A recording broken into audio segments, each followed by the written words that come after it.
Hello, everybody, and welcome to another edition of the Walters Wanderings Travel Podcast. My name is Scott Walters, and I'm your host, of course. With me today will be author Susana Perez. She'll be joining us in just a second after I mention to you the promotion that goes along with this podcast, and that is if you book a trip to South America with Walters Wanderings Travel, and there's plenty of great places to go to there. Don't be fooled by imitations. South America is really wonderful, and the seasons are opposite. So if it's cold up in the Northland, you can go get some warmth in the South there. Yep. And basically, you're only a time zone away, so it's not like big jet lag issues or anything like that. So it's not like going to Europe or to Asia. So if you do that, we'll get you a discount on your trip. We'll get you $50 off a 4-day trip, but you want to stay for 7, so we'll make it $100 off a 7-day trip to South America. So there you have it. That's my promotion. And with me today is Susana Perez. She is an author. She is a book coach, and she started out her life in South America. So I guess let's start at the beginning, Susana. First of all, thank you for being on the podcast, and give us your background, from South America to Utah. It's got to be an interesting story. Thank you so much for the introduction, Scott. I appreciate being here. There's actually a story behind that. I was born in Uruguay. It's between Argentina and Brazil. For those who are not familiar, we have a coast. The one who doesn't have a coast is Paraguay. So I came from there and ended up in Utah, the USA. The reason being is because I became a member of the Mormon Church, or the LDS Church, or Latter-day Saints. It's a long name. And I think there's only 2 reasons to come to Utah. Either you love to ski or you're a Mormon. Well, we can add the 3, which could be a job or, the housing market. But anymore, that's not a thing anymore. Everything is expensive. But back then, I don't know how to ski. There's no snow in Uruguay, and I was a Mormon, so that's what brought me here. Fast forward to the present, I don't identify myself as a Mormon anymore. So there's a lot of things behind that, and I got a divorce. I have kids, and I'm a single mom of 3 kids. And okay, anyways, you're gonna edit, right? Oh, don't worry about it. Keep on going. I like the I did a little conversational time for nature. that. So you land in Utah now. The journey from South America to Utah. Well, was it just one single plane ride? I mean, what did you bring with you? No, so 2 or 3. So my ex-husband, he flew in here 10 days before. He got an apartment, got a job, and then we got a visa, along before that, and then he sent the money so we can pay for the tickets because they're not cheap. And there was one trip to Sao Paulo, Brazil, another one to Dallas, Texas, and another one to Salt Lake City, Utah. And so, is you and the 3 kids coming at one time? So 2 kids at that time. The third one came afterward. Okay, so basically, you're there going through these airports with 2 little kids in tow, Mm-hmm. and that's always a challenge, right? I barely spoke in English. Like I knew how to say a few words, and I had a 10-month-old baby and a 2-year-old. And back then, I don't even know if it was a thing, but I remember I had a leash type thing with a Sure, vest. I remember Because I'm those. like, I am not losing a child in No, an not in a big airport, airport like Dallas Fort Worth. No, I understand. I and fully support the use of those items in places such as that. I mean, obviously, there's a context for everything, and to have your child, tethered, for lack of a better term, is probably a good safety thing too, because we all know that children tend to be distractible, and they look at and the take first thing off. they I see, mean, and there you have it. I get it. I yeah, understand. So trying you, to grab all the ticket, the passport, the kids, the luggage, and it's like, yeah, I I don't even know understand. how I made it in one piece. I get it. I get it. Then because you were doing the luggage maybe didn't go directly to Salt Lake, so you had to find it at some baggage carousel. So I understand fully. It's a process. There's no doubt. Right, And right. so you get to Utah, and then you start. Now, how did you start the book writing and book coaching journey? So when I got here, the first little while, the first maybe a year, I was a stay-at-home mom because we had the kids, we had a low income because my husband was working in a production place, like with vegetables and fruits and all that, Right. you know, Mhm. um, like produce, and then the income was limited, and then you're thinking childcare versus a job, and so we started, but eventually started working because, and we found, we made friends. They watched our kids. The Latino community, we became part of the Latino community here of immigrants, and we kind of built a network and kind of supported each other. And so we had, childcare and all that. So I started working in doing production work because I didn't speak the language. I didn't have a GD. I didn't have a career. Um, 2 years later, I ended up getting a divorce, and that was like a big ordeal because I was by myself with two kids and in a different country with no family support. But I decided to stay because I thought my children need to be close to both parents, not just one. So every winter I tell my kids the only reason I'm here It's is because of because of you. you guys. That's right. Lay a Well, little, let's little put some mama guilt. some guilt in the recipe. Let's put some guilt in the food here. There's some food, but remember. Well, like I say, sometimes you have to go ahead and you have to, give your kids these not so subtle reminders that there's a reason for their existence. Hmm. So I understand that. I have three teenagers, so I've lived that reality. Oh, bless your heart. Yeah. So my boys are adults now. They're 24 and 22. And then my daughter that came from a second marriage, she's 16 going on 30. Right. We understand how that goes.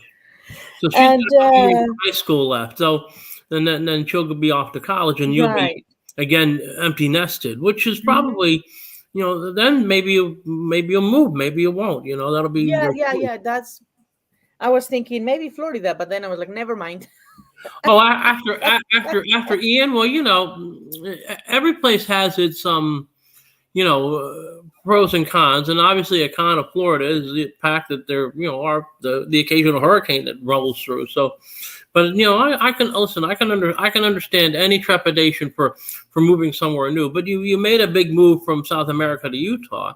I Which know, and I guess I still have I get a little PTSD of thinking, oh my gosh, immigrating again, even though it's a different state.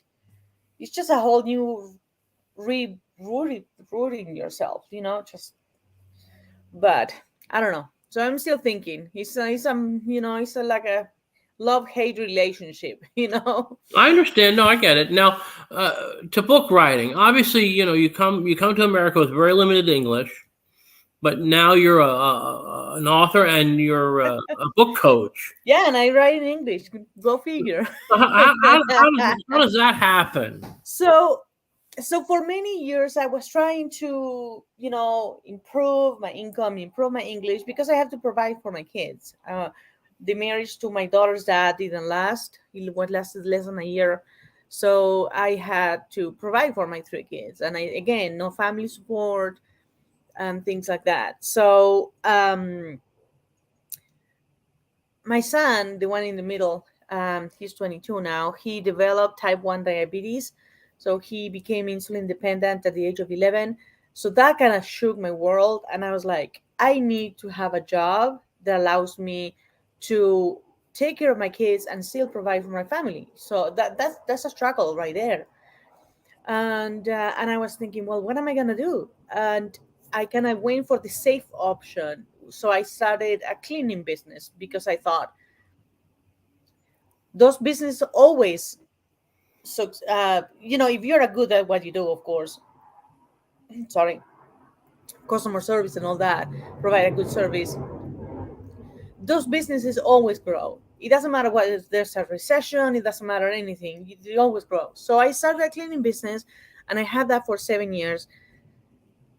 Well, cleaning houses, I met a lot of people. And one lady that I met, I was like, what is it that you do? Because I always thought that she was working from home or she was traveling around the country, going to different conferences. And she also was a single mom. She has three kids herself. And I was like, what do you do? And then she told me, I'm a book coach. And I was like, what is that? And then she says, I help people write and publish books. And I was like, wow, there's a job like that? Hmm. People pay you for that? And she's like, yeah, they do. And then, working, we became friends and working with her. And then she says, I mean, anybody can write a book, she says, even you can write a book. And I was like, what am I going to write about? I'm thinking I'm just, a simple person. I don't have a great story. I thought, what can I teach other people? And she says, you have a successful cleaning business. So why don't you teach that? And I was like, you know what? She's right. I can teach somebody how to start a cleaning business and be successful with my eyes closed. You know what I mean? Because that's what I was doing. Right. Sure. So that's how, hold on. I should be more prepared. Sorry. So, where's this English version? Okay, I also have the English version, but this is how to start your cleaning business and make money in a week. So I made it in English and Spanish. I think I have it here somewhere in my pile. So I published that book, and it shows you, things like kind of uniform you need, what kind of contract do you need, what kind of cleaning supplies you need, what things can you do to make your service different, to than other people. And then of course it has, um, information like if they want to call me, or not call me, I'm sorry, email me if they want to more information, or I mean just to help. I wasn't thinking, I'm gonna be rich from this book. There's like supplies list on what I use, what I like, and things like that. So I was excited. I was like, this is so much fun.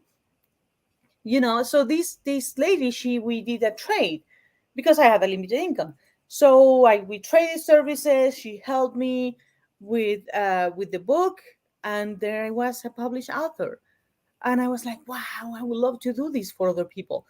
But to start a business, any business, you need income, you need the time to invest on growing and learning and everything. And I was like, I don't have that right now, the time to do it, because I still had three kids in the house. I still have to provide. So it kind of like it was in the back of my mind. And then 2020 happened, and I was like, Oh yeah, I remember that.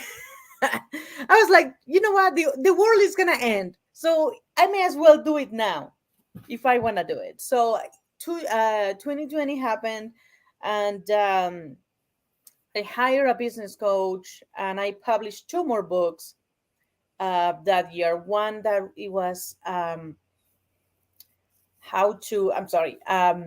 how to start a business during the pandemic. So it all became about businesses that you can start work from home. And the funny thing is that because of my type of personality, I always do research about, I want to learn about something. I do all the research. It doesn't mean that I'm going to use it, but it's there. So I had like files of like how to start, I don't know, like for example, a candle business, how to start a dog breeding business, how to start, I mean, all these random things. And I'm like, guess what? I have a book there because I can give Sure, I ideas get it. to Hmm. people on how to start different businesses from home, to have a different, like a supportive income, or to have, another career.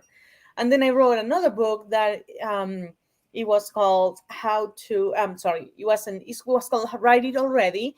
It was a book that to overcome procrastination and write the book that you want to write, that you know how people are. They've been trying to write a book Oh for 10 sure. years. Hmm. So I published those two books in 2020, and then I hired another coach, a book coach, And because I wanted to learn how to make it a bestseller, not just a book. Because when you write a book, people are like, "Oh, you write a book. That's so cool." Okay, that's it. I mean, they're happy for you, but that's it. But once you become a bestseller, they're like, wait, what? They're like, wait a minute. Tell me again what kind of book you wrote. What is it about? I want to find out more. So people pay attention to you and people pay you. And we'll talk about that in a minute. So I hired this coach on how to learn how to write a bestseller. And then going through the process, I was like, oh, write a book. I've done it before. I've wrote 3 books already. I can write a book. That's just fine. And then he says, well, it's not just a book. You're going to write a book about yourself. And I was like, what do you mean? So he's like, no, you have a story. You need to tell your story. And then I was like, okay, fine, I'll do it. So I sat down thinking I'm going to talk about my coming to America story, the whys and the hows and everything else. But when I sat down to write, the story that was coming up was the generational abuse that my family endured, from my grandma to my mom, from my mom to me, and how I decided to end that and not pass that along to my kids. But it didn't come. I mean, it was coming out, but it was a mess. I was like having a panic attacks. I was like, I'm gonna go. I didn't want to get up from bed. I was a mess. And I spent like 2 weeks that I didn't remember when was the last time I showered. I mean, I'm just being honest.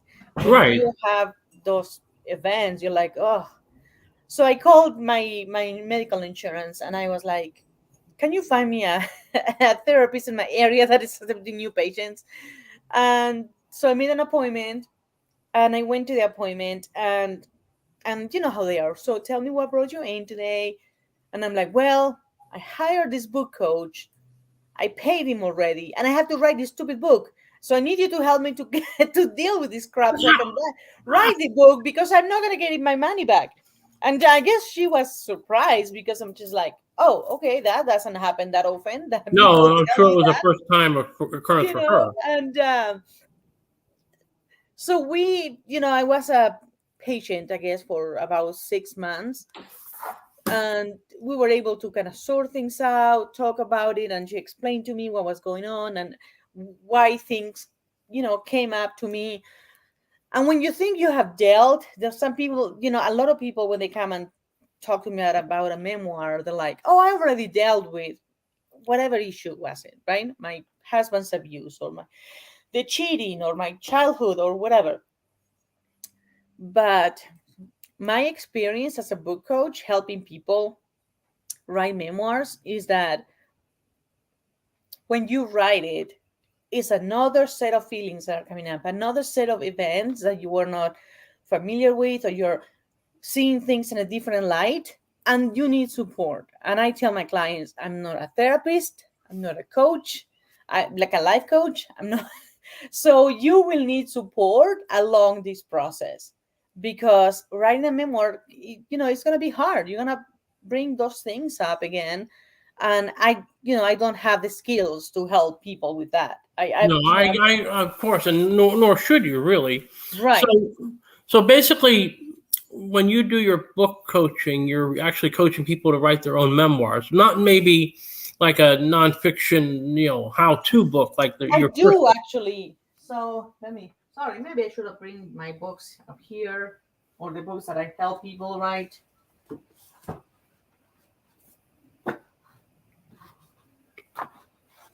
Sorry. This is my how to start a business during the pandemic book. And so um,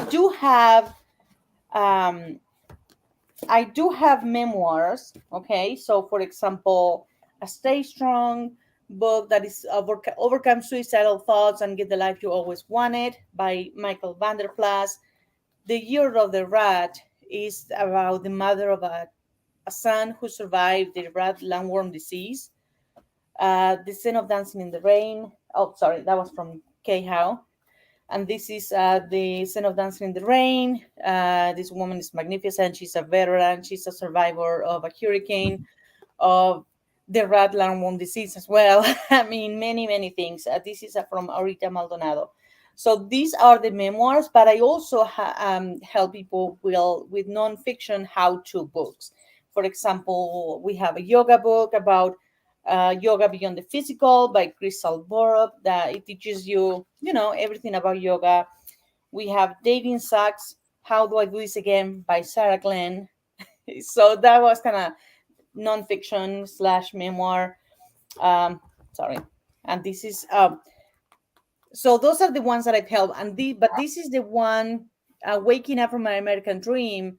This is the one that tells a story about coming to America and the whys and the hows, but then discovering that I have all this baggage that I brought with me from Uruguay that is not in the physical form, but an actual, emotional baggage that I need to unpack. And that's what I did when I wrote this book. And this one, it became a #1 Amazon bestseller. And sorry, then I have other ones. The Butterfly Experiment, How to Heal and Transform Your Life by Annette Wasden. That's a how-to book. The next level, the step-by-step guide to your small business operation by Desiree Martinez Shaw. Awakening the Healing of Your Soul, Discover Your Intuitive Gifts, Connect with Your Soul Guys, Heal Your Soul by Amy Winsett. So I do have a big selections of how-to books. And what a how-to books means is that you're a professional. For example, there's many examples here. And then you're going to teach your reader a skill, how to do something. But you're not going to overwhelm them with a 300-page book with everything that you know about the topic, with all the solutions that you have.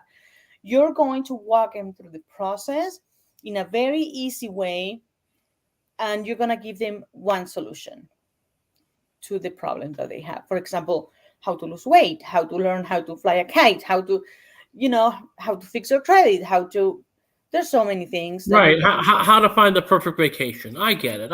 Right. And then, but you're not going to put everything in a book, because people are going to be overwhelmed and they're going to be like, oh my gosh. That's true. And then again, you're maybe you're giving away more information than you need to also. Exactly. I understand that. So ask a question. When you found out that you were #1 on Amazon, what was your reaction to that? At first, I was like, I was like, is it really? Is it really #1? And I kept refreshing the page, and it was saying #1, and I hit #1 to 7 or 8 categories, and I was looking at. Sorry, I didn't even read my own book, so I don't even know where I put the last one. That's all right. The last one that I published earlier this month also became a #1 bestseller. Oh, I think it was on the other. One minute.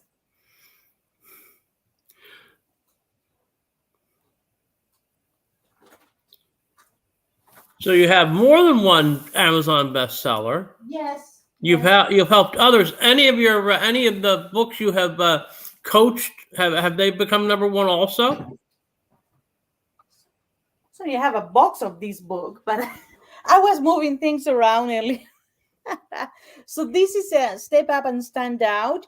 Publish a book and become the authority in your market. This is where I teach people how a book can make them, be the difference, in the market and be the expert.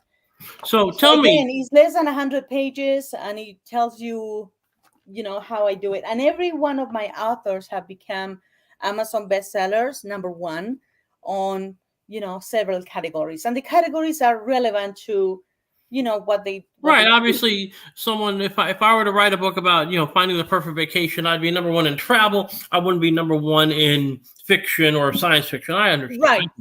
Right. So how do people get in touch with you?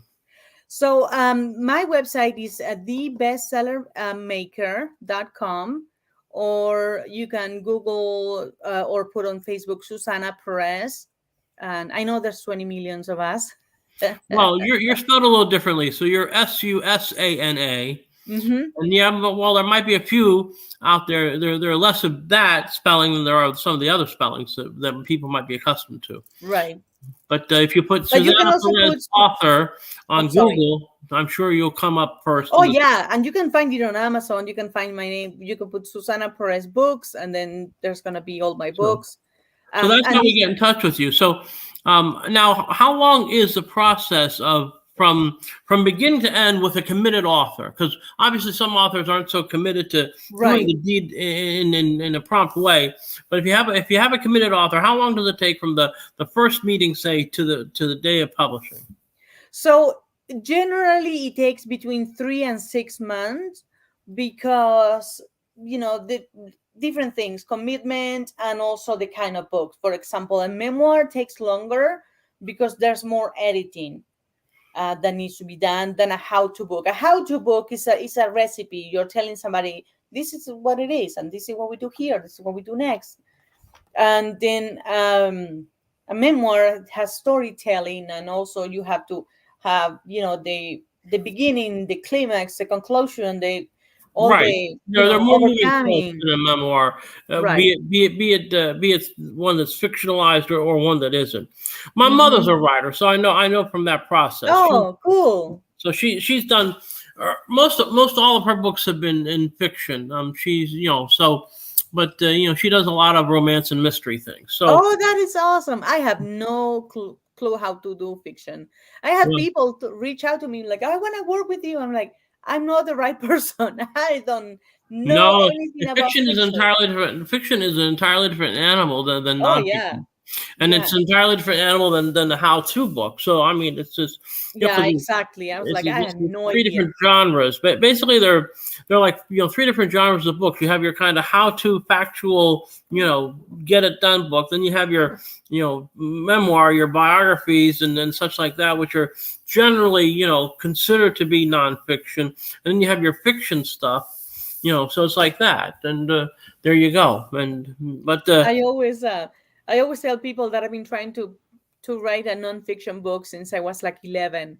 I was I was thinking, okay, there's a plane crash. I'm lost in a forest. That I was 11 when I was trying to write this book. I'm 44 now. I'm still stuck in the forest because I don't know what to do next. Well, just remember when you're stuck in the forest. Once you're more than halfway in, you're on your way out. So that's all I can tell you about that. All right, Susana Perez, I want to thank you so much for being on the podcast today. And a reminder to all the people out there listening, do be aware that if you do book a trip to South America with Walter's Wanderings Travel, we will go ahead and give you a big fat $50 off if you book for 4 days or more. But we all know that if you want to go for more than 4 days, like 7 days or more, we'll get you $100 off a trip to South America. There's plenty of great places to see. And I'm sure that we could hook you up and get you going and having a great vacation. And Susana, thank you so much for being on board. This is the Walter's Wanderings Travel Podcast, and we'll catch you with another